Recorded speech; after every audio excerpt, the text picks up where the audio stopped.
Mangwana ni malelepo vukenjani xexwa vanave Africa. Welcome to Africa Good Morning, the news and current affairs show, bringing you everything you need to know happening on the African continent and beyond. You are joined by Ashwin Berry on DStv 285, GOtv 25, oneup2.com, and Network Media Hub on YouTube.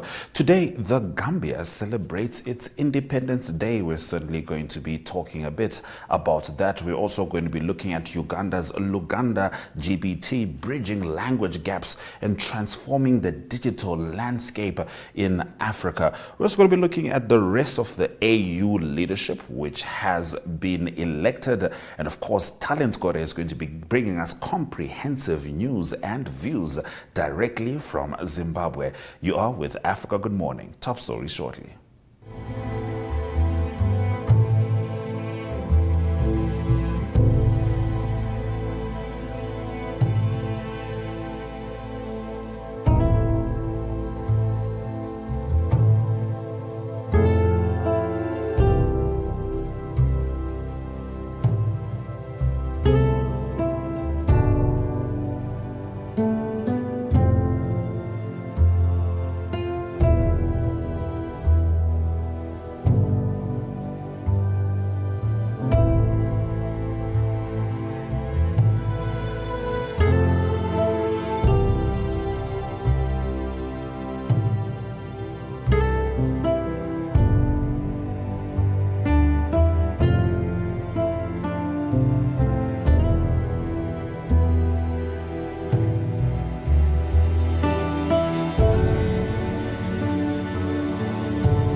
On February 18, 1965, the Gambia gained independence from British colonial rule, marking the beginning of its sovereignty after centuries of exploitation and segregation. The colonial period saw economic manipulation, social division, and cultural suppression, but growing political awareness, activism, and the influence of Pan-African movements fueled the fight for self-rule. Key figures like Edward Francis Small and Gaba Jahumpa alongside the press played pivotal roles in mobilizing Gambians towards independence. Today, as the nation celebrates 60 years of self-determination, it honors the resilience of its people and reflects on its progress while embracing the spirit of unity and freedom. Happy Independence Day, the Gambia. Now, Africa's digital landscape is quietly evolving through innovations like LUGANDAGPT, an AI-powered language model designed to make digital content more accessible to millions of non-English speakers. Developed by Ugandan innovator Felix Kitaka, LUGANDAGPT is helping to bridge long-standing gaps in technology education and business by supporting indigenous languages. A Kenyan technology envoy highlights the immense potential of localized AI models for Africa's small and medium enterprises, while also pointing out key challenges such as high data costs, a shortage of skilled professionals, and limited computing power. At the same time, African entrepreneurs are navigating additional obstacles, including the possible impact of a TikTok ban on businesses that rely on the platform and the need for innovative solutions to address trade deficits, exemplified by Uganda's push for import substitution through locally made products like cowtail shoe brushes. These developments reflect how technology and innovation are shaping Africa's economic resilience and long-term growth. Now, getting into the last of our top stories, an update on yesterday's story rather, the African Union Summit concluded its highly anticipated commissioner elections following the recent election of His Excellency Mahamoud Ali Yusuf of Djibouti as chairperson of the African Union Commission and Her Excellency Sama Malika Haddadi of Algeria as deputy. The AU has now completed its leadership selection with the appointment of 4 commissioners. Ambassador Bankole Adeoye will continue leading political affairs, peace and security, while Moses Vilakati of Eswatini takes over agriculture and environment. Lerato Matabohe, South Africa, will head infrastructure and energy, and Ambassador Amatum Amoa of Ghana assumes the health and social development portfolio. These officials, elected during the 46th ordinary session of the AU Executive Council, will serve 4-year terms, shaping the AU's agenda alongside the newly elected chairperson and deputy. Now, those have been our top stories on Africa Good Morning. Coming from our correspondent, Talent Gore, Zimbabwe's constitutional amendments spark debate, athletes excel on the global stage, and concerns rise over the lack of originality in the country's creative sector. Stay with Africa Good Morning. Welcome to Namibia, where adventure meets tranquility. With Enjoy, you have access to a wide range of accommodations to suit every traveler's taste and budget. Experience the finest dining and hospitality Namibia has to offer. Booking your dream accommodation is just a few clicks away with Enjoy. Join thousands of happy travelers who have trusted Enjoy for their Namibian getaway. Your gateway to unforgettable Namibian adventures.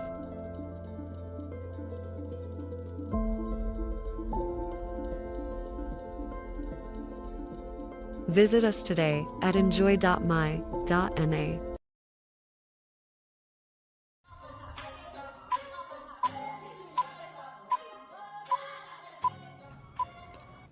All right, it's time for us to talk to Talent Gore as she brings us the latest news stories directly from Zimbabwe. Talent, wamkase. Tamuka dukana mamkase Africa. Tamuka hedu. Now, getting into your stories. Tragedy struck in Beitbridge as a devastating collision between a bus and a haulage truck claimed 24 lives and left over 30 others hospitalized. Yes, apparently 25, there are now 25 people died on Thursday morning, 17 on the spot and another 8 on admission at Beitbridge Hospital when an Urban Connect bus was involved in an accident with a haulage truck about 25 kilometers outside Beitbridge along the Harare Road. President Emerson Mnangagwa has since declared the accident a national disaster, and he said that the deceased will be accorded state-assisted burials. Governments sometime last year, the Zimbabwean government commissioned air rescue ambulances, but apparently on the accident scene, they were in no show when they were needed the most at Beitbridge District Hospital. That was stretched to the limit. 10 seriously injured people among the 56 attended to at the hospital were transferred by road, enduring 200 kilometers and 321 kilometers respectively to Gwanda and Bulawayo, which were the nearest hospitals to where the accident has happened. Sections of the roads are extremely difficult to navigate, and this is when we hoped that the air rescue ambulances could actually work. So if they were in no show at that particular accident, which claimed 25 people, when are they going to be working? So these are some of the questions that most Zimbabweans have. Right, they're saying that the government commissioned air ambulances, but they were in no show when this tragedy struck. This was the moment for them to actually help those who are in need. And witnesses who saw the accident actually say that some of the deaths could have been avoided had the victims received help in time. So 25 people have since died, and some of them are actually in hospital. They're getting treatment. Truly tragic talent. Now, Zimbabwe's Information Minister Jenfan Muswere has defended constitutional amendments stating that the supreme law itself allows for such revisions. Yes, the minister also legislator for Makoni West and ZANU-PF Central Committee member. He said that there was nothing amiss about amending the constitution as the supreme law has provisions allowing for that. He also defended the Presidium, saying that there is a strong sense of unity, singleness of purpose, and comradeship within the Presidium, with the ruling party's top leadership supporting President Emerson Mnangagwa's continued presidency to 2030. So apparently, right now in Zimbabwe, there have been talks amongst the citizens who are saying that President Emerson Mnangagwa is going to extend his term in office to 2030, which is against the constitution. So some parts of the ZANU-PF party are saying that they want President Emerson Mnangagwa to extend his term in office to 2030, whilst some are saying that he should step down when his term in office comes to an end in 2028. But President Emerson Mnangagwa just yesterday said that he was a constitutionalist and he was not going to continue his term in office to 2030. When 2028 comes, he's going to retire and he's going to step down. So this is against what other members of the ZANU-PF party advocating for. They're advocating for President Emerson Mnangagwa to continue his term in office.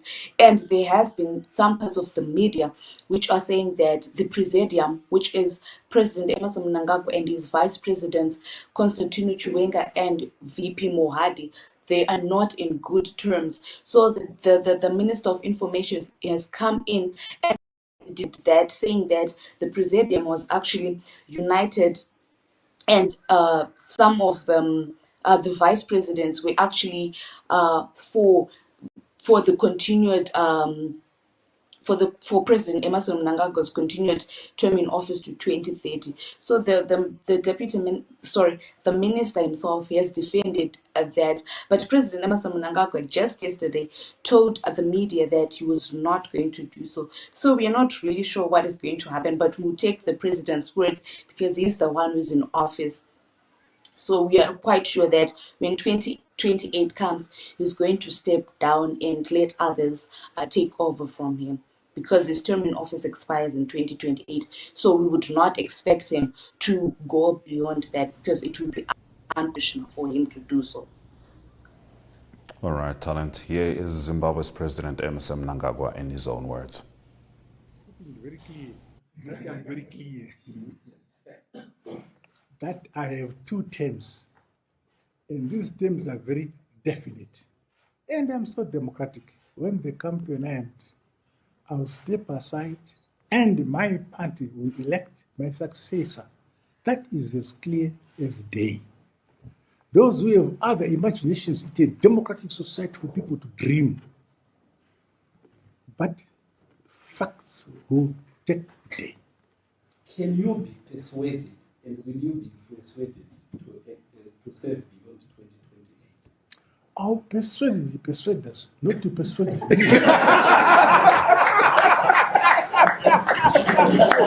I mean,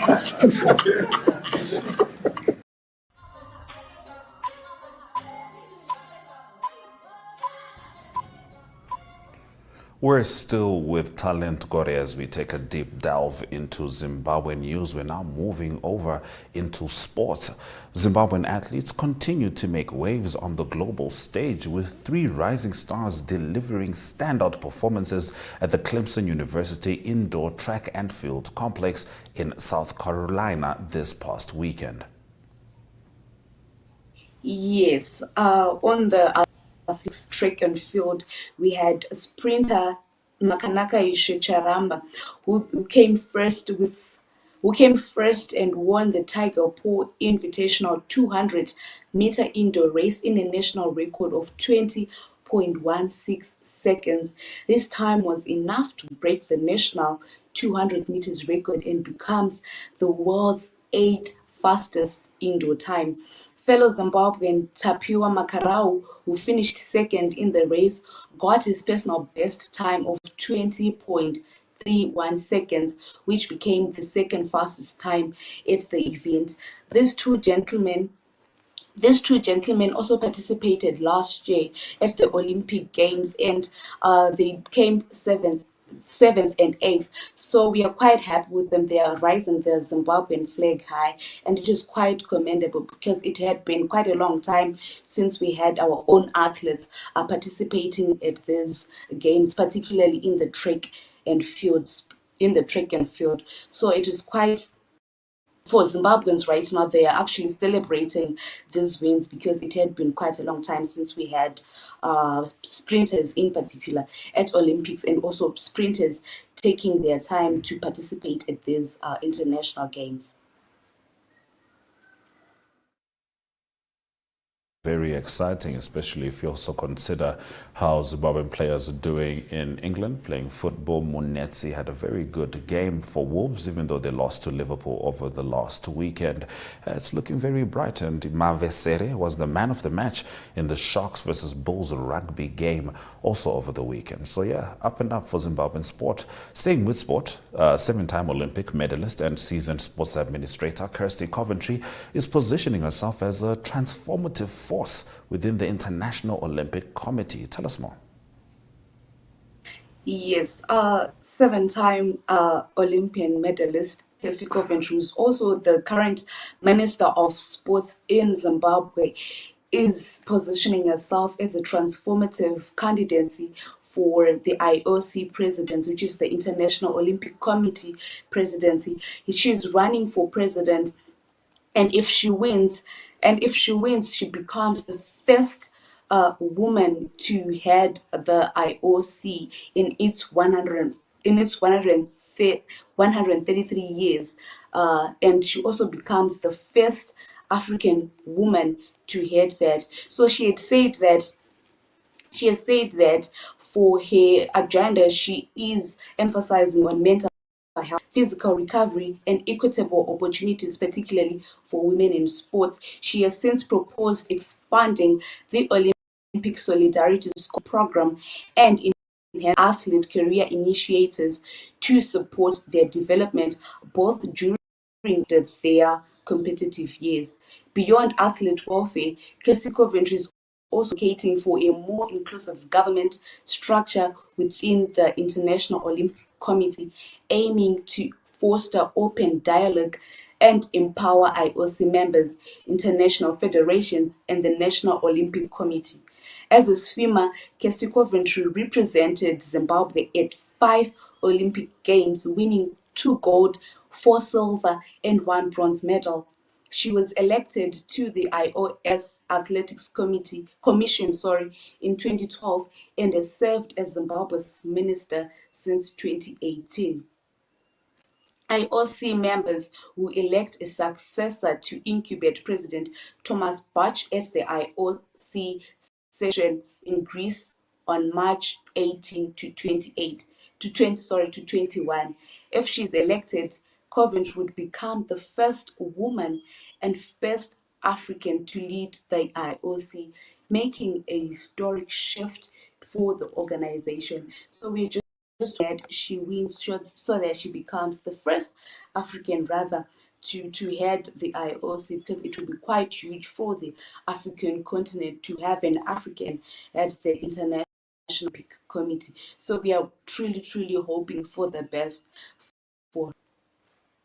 All right, talent. We're going to end up with one of your entertainment stories very briefly. South African DJ Heavy K brought electrifying energy to Harare as he headlined the exclusive 30th birthday celebration of businessman Tatenda Samkange.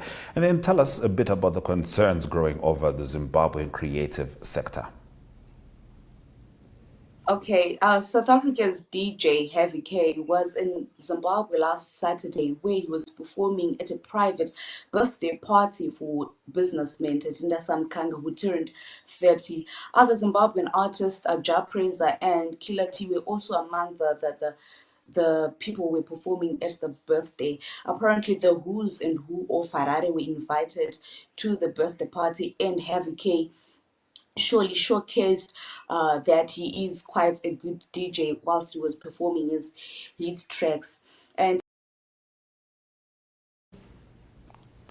All right. Well, sometimes when you listen to heavy K drum boss, you need to step outside yourself, and it seems like talent has given us an Irish goodbye there. We'll take it. That was a nice comprehensive report from Zimbabwe Talent Gore, taking us all the way from current affairs to the sports. We're now going to have a look at the weather predictions before we return with our economic news.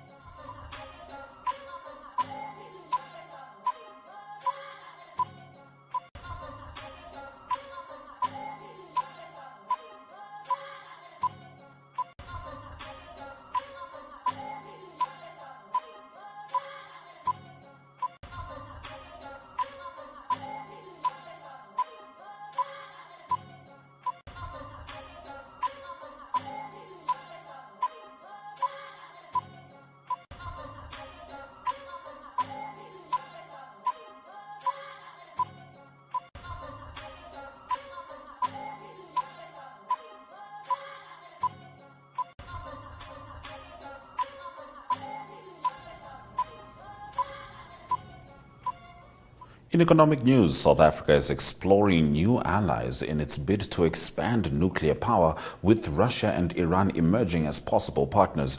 A senior government minister hinted at this shift, but analysts cautioned that it could deepen tensions with the United States and complicate efforts to renew a crucial energy agreement. Home to Africa's only nuclear power plant, Koeberg, South Africa is pushing to add 2,500 megawatts of capacity, both to ease crippling power cuts and to move toward a greener future, Reuters reported. Those have been our stories on Africa Good Morning, and that was our economic news story. We're quickly going to have a look at the indicators before we say goodbye with the highlights.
Thank you for staying with Africa Good Morning on Tuesday, the 18th of February. These are some of the stories we had on the show. The Gambia at 60, a journey of resilience, freedom and progress. LUGANDAGPT, bridging language gaps and empowering Africa's digital future. And South Africa seeks new nuclear allies in Russia and Iran as U.S. influence fades. Talent Gore also brought us the latest news stories from Zimbabwe, from current affairs to sport and entertainment. And tomorrow it will be Rorisang Mohoje bring us the latest from Botswana. My name is Ashwin Bedi. This has been Africa Good Morning. DStv 285, GOtv 285, 1up2.com, and Network Media Hub on YouTube is where you can find us. Sweda Jakanaka.